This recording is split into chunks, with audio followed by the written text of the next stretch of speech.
Kaixo, tsunamiak zer diren, nola sortzen diren, eta tsunami eta olatu arruntenen arteko desberdintasunak azalduko ditugu orain. Horretarako, hemen aurrean daukagun Basque Tsunami tanka erabiliko dugu.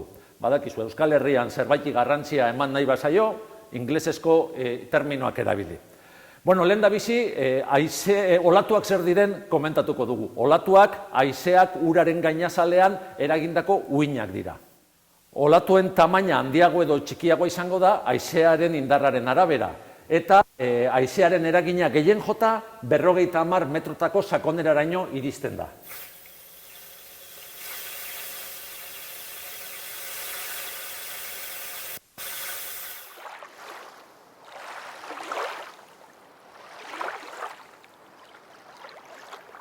Tsunamiek aldiz beste izaera bat eta beste jatorri bat dute.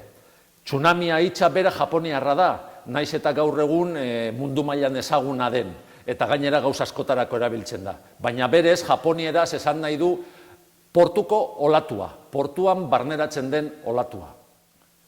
Tsunamietan ez da soilik uraren gainazala mugitzen, tsunamietan ur zutabe guztia da mugimenduan jartzen dana. Eta nola da posible hori? Zer fenomeno dago ur zutabe guztia bapatean mugimenduan jar dezakena? Aukera desberdinak daude. Alde batetik erupzio volkanikoak, beste alde batetik lur jauzi erraldoiak, ozeanoetan gertatzen direnak noizean behin, eta hirugarren aukera bat izan daiteke espaziotik eroritako meteoritoak.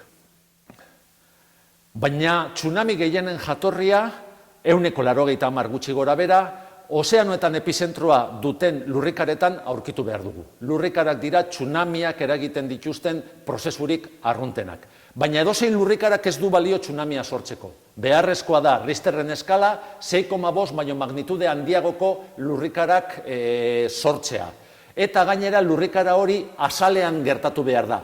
Ozeanoaren ondoan bapateko mugimendu vertikal bat eragin behar du, gaineko ur zutabe guztia bapatean mugimenduan jarriko duena.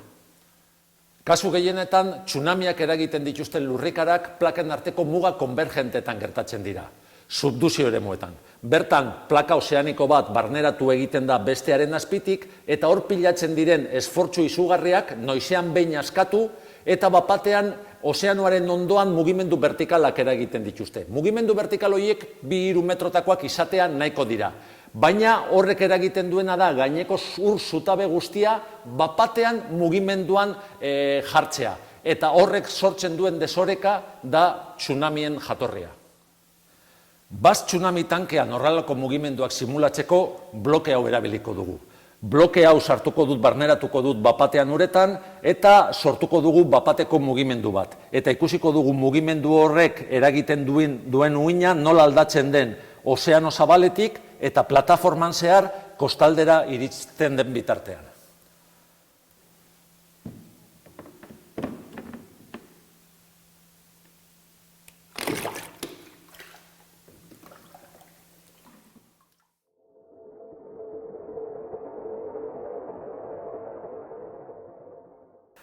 Ozeano zabalean tsunamiak ez du suntsipen ahalmenik. Normala baino zerbait handiagoa den olatu baten altuera izango du. 5 metrotakoa da oso handia da. Baina olatu arruntak baino asko zabalagoa da. Uhin luzera oso handia duelako. 350 kilometro bitartekoa.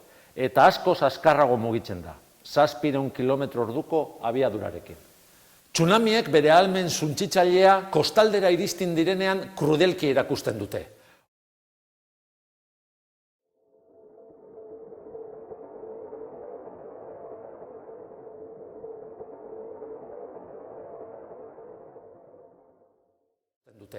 Ozeanoaren sakonera progresiboki murriztu egiten da plataforman zehar eta kontinente alderuntz. Baina bidaiatzen duen ur volumena berdina denez, ur volumen hori egokitzeko olatuak altuera irabazten du eta zabalera ere irabazten du.